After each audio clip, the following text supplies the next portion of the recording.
Good afternoon everybody. Dheeraj IAS classes में आपका स्वागत है। ये अगली क्लास है, तीसरी क्लास है। ये 2 क्लास हम लोग ले चुके हैं जिसमें डाइस और क्लॉक पढ़ा चुके हैं। ये तीसरी क्लास है। आज कैलेंडर पे हम लोग चर्चा करेंगे और कैलेंडर के जितने भी कॉन्सेप्ट हैं सब समझाएंगे आप लोगों को। तो चलिए आज स्टार्ट करते हैं कैलेंडर के टॉपिक को। ठीक है, तो लिखते हैं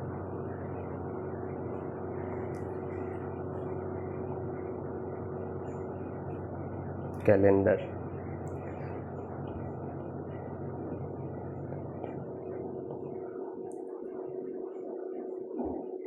कैलेंडर में जनरली 5-6 कॉन्सेप्ट है। 5-6 ही कॉन्सेप्ट से लगातार यूपीएससी और पीसीएस में भी सवाल पूछे गए हैं। यूपीएससी में बस 2 कॉन्सेप्ट जो है डेट फाइंड करने वाला, वो थोड़ा फेमस है, उसी से ज़्यादातर यूपीएससी सवाल पूछती है।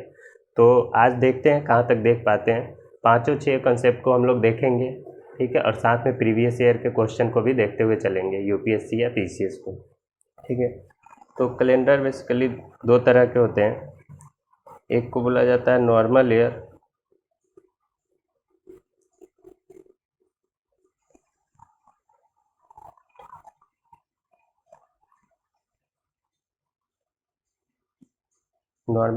जिसको हिंदी में बोलते हैं सामान्य वर्ष। एक को बोला जाता है लीप ईयर, इसको हिंदी में बोलते हैं लीप वर्ष। तो ये जनरल इन्फॉर्मेशन है, इसको पहले देख लेते हैं। इस टाइप से सवाल आते नहीं है लेकिन देख लेते हैं। रेलवे वनडे एग्जाम वाले, रेलवे एसएससी वाले पूछते हैं लीप ईयर नॉर्मल ईयर में अंतर कभी कभी पूछ लेते हैं। तो सामान्य वर्ष में साल में 365 दिन होते हैं। सामान्य वर्ष में, नॉर्मल ईयर में साल में 365 दिन होते हैं। और इसमें फरवरी जो होता है वो 28 डेज का होता है।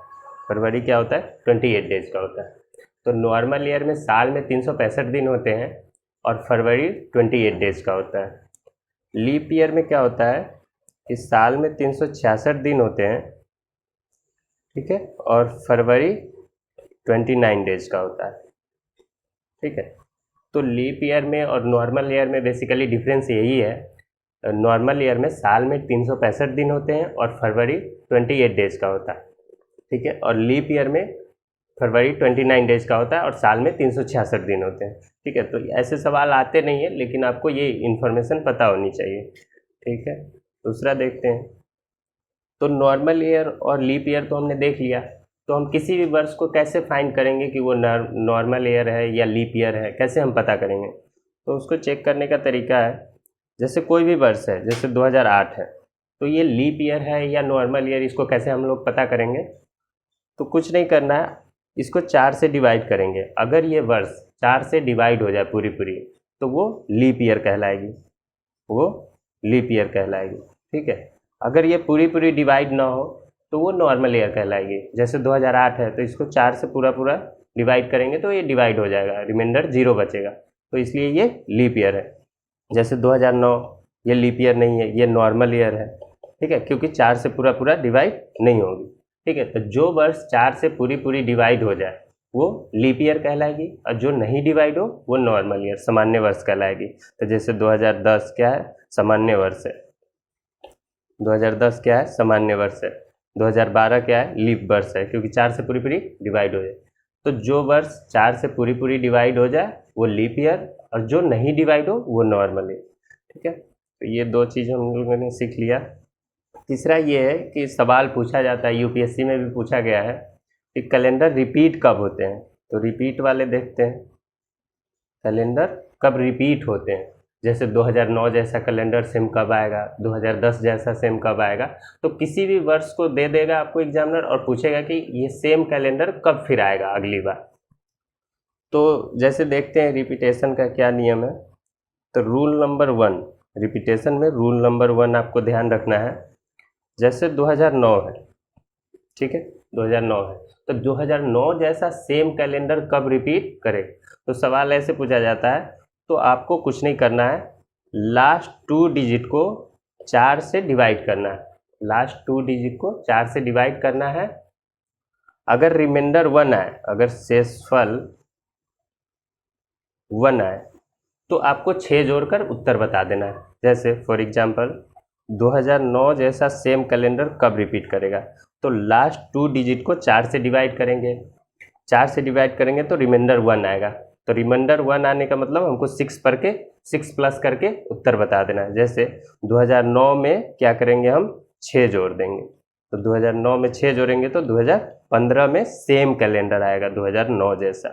ठीक है, अगर रिमाइंडर 1 आए 4 से डिवाइड करने पे लास्ट 2 डिजिट को 4 से डिवाइड करेंगे, अगर रिमाइंडर 1 आया तो 6 जोड़कर उत्तर बता देंगे। ठीक है, इसमें कुछ भी नहीं करना है आपको। तो ये तो हो गया रिमाइंडर 1 आने का। जब रिमाइंडर 2 आएगा, जब शेषफल 2 बचे तब क्या करेंगे, तो देखते हैं शेषफल 2 बचे तो जैसे 2010 जैसा सेम कैलेंडर कब रिपीट करेगा, तो उसमें भी सेम लॉजिक है। रिमाइंडर 1 आएगा तो 6 जोड़ना है। 2010 जैसा कब रिमाइंडर 2 या 3 बचे तो क्या करना है, जैसे लास्ट के 2 डिजिट को 4 से डिवाइड करेंगे, रिमाइंडर 2 या 3 कुछ भी बचे तो आपको 11 जोड़कर उत्तर बता देना है। अगर रिमाइंडर 1 आए तो 6 जोड़ देना है, रिमाइंडर 2 या 3 बचे तो 11 जोड़ देना है। तो जैसे 2010 जैसा कैलेंडर कब रिपीट होगा, 2021 में। ठीक है, तो रिमाइंडर 1 आने पे 6 प्लस करना है आप लोगों को रिपीटेशन वाले में, रिमाइंडर 2 या 3 आने पे 11 प्लस करके उत्तर बता देना है आपको। और जब रिमाइंडर कुछ भी ना बचे, जैसे शेषफल अगर 0 बच जाए, शेषफल 0 बच जाए तो आपको 28 जोड़कर उत्तर बताना है, 28 प्लस करके। जैसे 2004 जैसा सेम कैलेंडर कब आएगा, तो 4 से हम डिवाइड करेंगे, पूरी पूरी कट जाएगी। ठीक है, तो ये 2032 में आएगा। ठीक है, क्यों, क्योंकि जब लीप ईयर होता है, लीप ईयर हमेशा 28 वर्ष बाद ही रिपीट करते हैं। वैसे जनरली कैलेंडर जो है 28 वर्ष बाद ही रिपीट करता है, लेकिन अगर एग्जामिनर आपको पर्टिकुलर वर्ष दे और तब आपसे पूछे कि ये वर्ष कब रिपीट करेगी सेम, जैसे 2009, 2008, 2007 दे और तब आपसे पूछे कि सेम कैलेंडर कब रिपीट करेगी, तो आपको चेक करना है, लास्ट 2 डिजिट को 4 से डिवाइड करना है, अगर रिमाइंडर 1 आए तो 6 जोड़कर उत्तर बता देना है, अगर रिमाइंडर 2 या 3 बचे, कुछ भी बचे, 2 या 3 कुछ भी बचे तो आपको 11 प्लस करके उत्तर बता देना है, 11 प्लस करके। ठीक है, और रिमाइंडर कुछ भी ना बचे, 0 बचे तो 28 जोड़कर उत्तर बता देना है। वैसे जनरली कैलेंडर जो है 28 वर्ष बाद ही रिपीट करता है। कैलेंडर क्या होता है, 28 वर्ष बाद ही रिपीट करता है, बाद ही रिपीट होता है जनरली कैलेंडर। जैसे एग्जामिनर ये सवाल पूछ ले आपसे नॉर्मल कि कैलेंडर कब रिपीट होते हैं, सामान्यतः कैलेंडर कब रिपीट होते हैं, तो आपको बताना है 28 वर्ष बाद, क्योंकि उसने कोई पर्टिकुलर वर्ष नहीं दिया है। अगर वर्ष दे और तब पूछे कि सेम कैलेंडर कब रिपीट होगा, तब आपको चेक करना पड़ेगा। ठीक है, तो एक ये कॉन्सेप्ट हो गया। दूसरा देखते हैं ऑड डेज फाइंड करने वाला। ऑड डेज, तो ऑड डेज हम कैसे निकालते हैं, जैसे महीने में 30 दिन होता है तो कितने ऑड डेज है, कितने ऑड दिन होगा, तो 30 दिन तो टोटल है। ऑड डेज निकालने के लिए हम क्या करते हैं, 7 से डिवाइड करते हैं। जैसे महीने में 30 दिन होते हैं तो 7 से डिवाइड करेंगे, 7 चौक 28, तो 2 बच गया, तो 2 क्या होंगे, ऑड डेज होंगे। क्यों, क्योंकि ये ऐसे दिन होते हैं जो अपना पूरा सप्ताह नहीं बना पाते हैं, तो जो दिन अपना पूरा सप्ताह नहीं बना पाए वो ऑड डेज कहलाते हैं। ठीक है, तो जो कोई भी जैसे वर्ष में पूछा जाए कि कितने ऑड डेज होते हैं, तो 365 को आपको क्या करना है, 7 से डिवाइड करके बता देना है। 7 पचे 35, 1 7 दूने 14, तो 01, तो एक ऑड डेज होंगे। साल में कितने ऑड डेज होंगे, एक ऑड डेज होंगे, एक ऑड डेज होंगे। ठीक है, तो आपको 366 में पूछे, चाहे कोई भी दिन दे दे और पूछे उसमें कितने ऑड डेज है, तो आपको 7 से डिवाइड करके जो भी रिमाइंडर बचेगा वो ऑड डेज कहलाएगा। ठीक है, ऑड डेज का डेफिनेशन यही है, ऐसे दिन जो अपना पूरा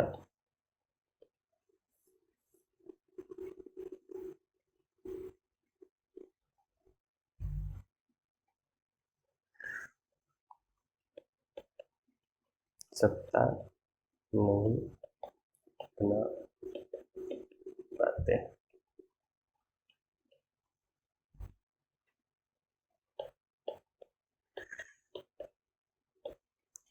ऑड डेज का यही डेफिनेशन है कि ऐसे दिन जो अपना पूरा सप्ताह नहीं बना पाते हैं ऑड डेज कहलाते हैं। ठीक है, कोई भी दिन जो रिमाइंडर बच जाए वही ऑड डेज कहलाएगा। आपको 7 से डिवाइड करके चेक कर लेना है कि कितना रिमाइंडर बच रहा है, वही ऑड डेज कहलाएगा।